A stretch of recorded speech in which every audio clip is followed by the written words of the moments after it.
the police. If you're black, you know them as the guys who pull you over. If you're white, you know them as the guys that give lap dances at the bachelorette parties. For 3 weeks since the killing of George Floyd, millions of people around the country have been calling for the police to be reined in. And after weeks of local leaders responding to the protests, today the president himself carefully shuffled down the ramp into the fray. Now, Trump's orders today were a little confusing because he signed an executive order that would make modest changes. For instance, it would introduce a database that would track police misconduct.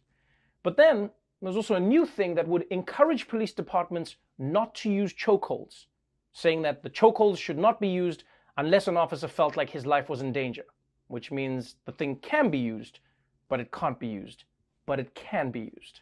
And also when Trump came out to make these remarks, it just felt like his heart wasn't in it. Americans believe we must support the brave men and women in blue who police our streets and keep us safe. Americans know the truth. Without police, there is chaos. Without law, there is anarchy. And without safety, there is catastrophe. Americans want law and order. They demand law and order. They may not say it.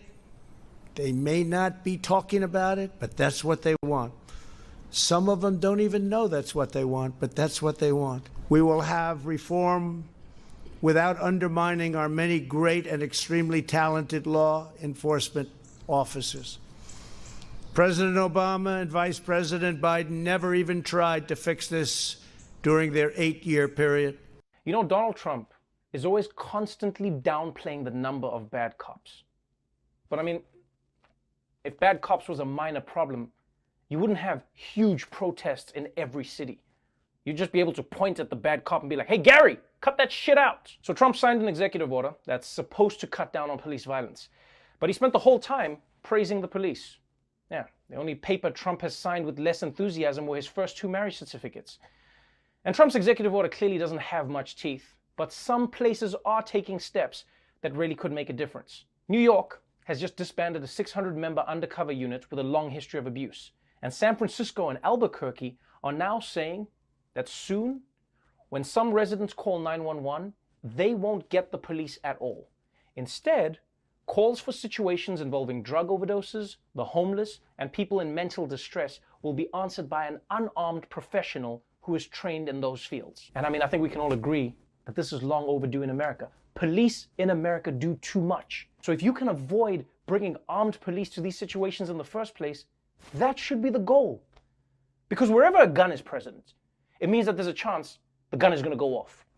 Right? If there's a gun in a club and a fight breaks out, there's a chance that a gun is going to go off in the club. If kids are playing and there's a gun around, there's a chance that that gun is going to go off around the kids. If there's a couple fighting and there's a gun around, there's a chance that that gun is going to go off. Having a gun gives every tense situation the potential to end in death. I mean, think of the last time you played Monopoly.